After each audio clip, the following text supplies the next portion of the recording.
Hello and welcome to Cargo Shots from the Stat Trade Times, powered by Group Concorde.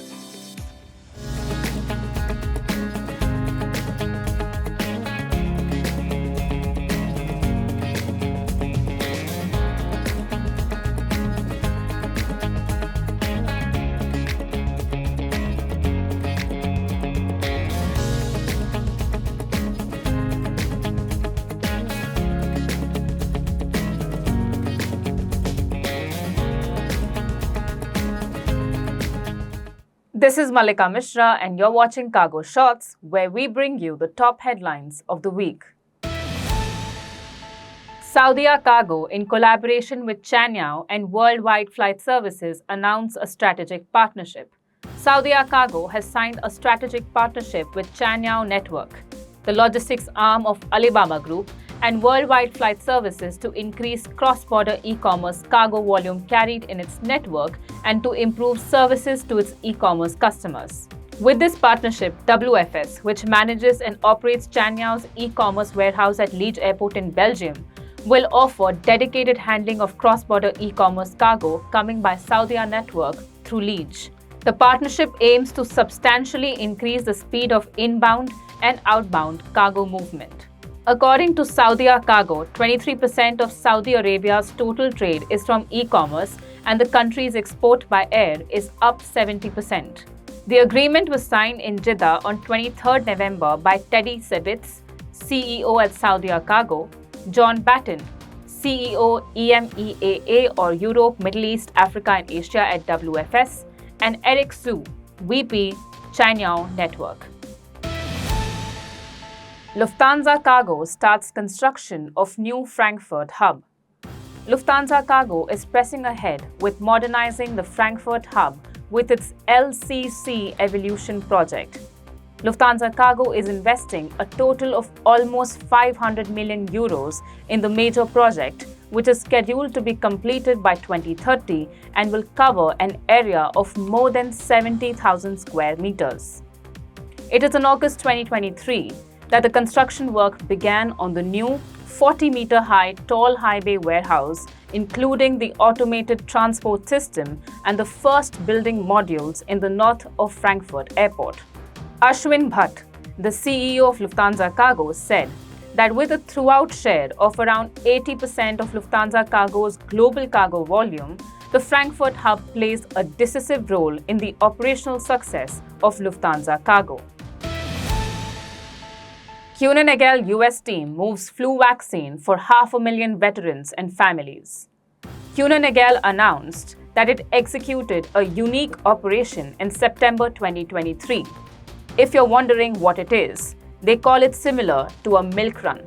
And as a part of this run, they delivered 150 pallets of flu vaccines directly to over 40 Veterans Affairs hospitals across the United States in less than 5 days with the expertise of its road logistics team. For this, the Kuehne+Nagel team used a multi-stop lane according to geography or distance to optimize equipment utilization and reduce the overall cost. And what is even more interesting is that within 36 hours of the initial customer call, the road logistics team had arranged for 3 different carriers to pick up over 150 pallets of vaccines from 14 locations across Georgia, Nevada, and Pennsylvania. The vaccines were transported in 14 temperature-controlled trucks to ensure their safekeeping during the journey. FedEx delivers $80 billion direct impact to global economy in FY23. Despite recent economic pressures, New York Stock Exchange listed FedEx contributed more than $80 billion in direct impact to global economy in FY 2023. According to the Annual Economic Impact Report, in FY 2023, direct contributions from FedEx accounted for approximately 1% of overall net economic output in the transportation, storage, and communication sector, which is worth about $8.8 trillion and is as defined by the United Nations Conference on Trade and Development. The study also found that with its extensive network, FedEx Express contributed 0.3% of net economic output in the storage, transportation and communications sector in Asia Pacific, Middle East and Africa during FY 2023. And one of the most impressive points from the study stated that the total worldwide net economic output grew to an estimated $103 trillion in 2023 from $92 trillion in the previous year. And direct contributions from FedEx represented 0.09% of that total, which is indeed a considerable amount for a single company. Maersk to build warehouse in Wuhan for Nissan. AB Moller Maersk and Nissan Motor Company entered a long-term partnership, and as part of the agreement between the two parties, Maersk will build and operate a warehousing and distribution facility for Nissan in Wuhan, China.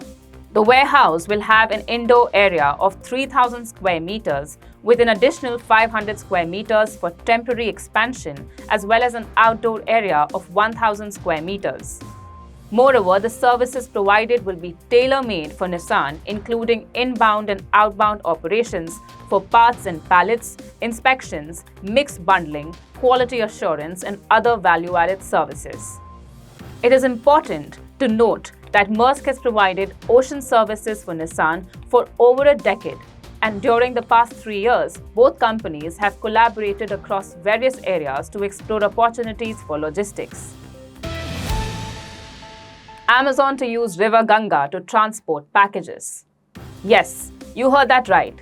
A memorandum of understanding was signed between the Inland Waterways Authority of India and Amazon Seller Services for promoting cargo movement and transportation of customer shipments and products via inland waterways using River Ganga. Sarbananda Sonowal, Union Minister of Ports, Shipping and Waterways said, and I quote, "The government is working tirelessly towards realization of this vision of PM Modi to enable the waterways to become the rejuvenated conduit of growth as India moves ahead to become an Atmanirbhar Bharat."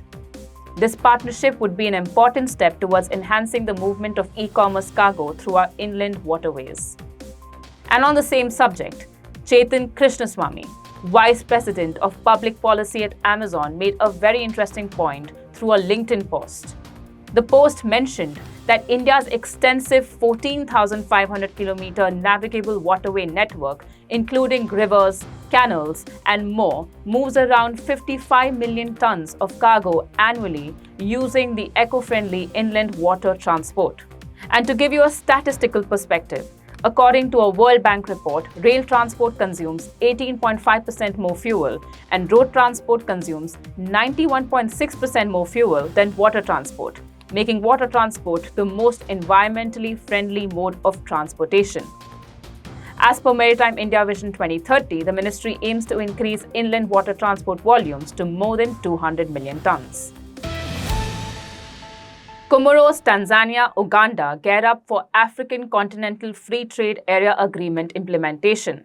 The United Nations Economic Commission for Africa organized a series of trainings in collaboration with the governments of Comoros, Tanzania, and Uganda to implement the African Continental Free Trade Area Agreement effectively. These training sessions were held in July, October, and November 2023, and it involved more than 300 participants from government ministries, agencies, trade associations, chambers of commerce, academia, and civil society. The African Continental Free Trade Area Agreement aims to establish a single market of 1.3 billion consumers with a combined GDP of $3.4 trillion, making it the biggest free trade area in the world by number of participating countries. The African Continental Free Trade Area Agreement became operational on May 30th, 2019 and started trading on the 1st of January in 2021. And with that note, those were the top stories of the week we handpicked for you. To keep yourself updated with the latest news from the world of air cargo and logistics, stay tuned to our YouTube channel. Thank you for watching. See you next week for yet another weekly brush up.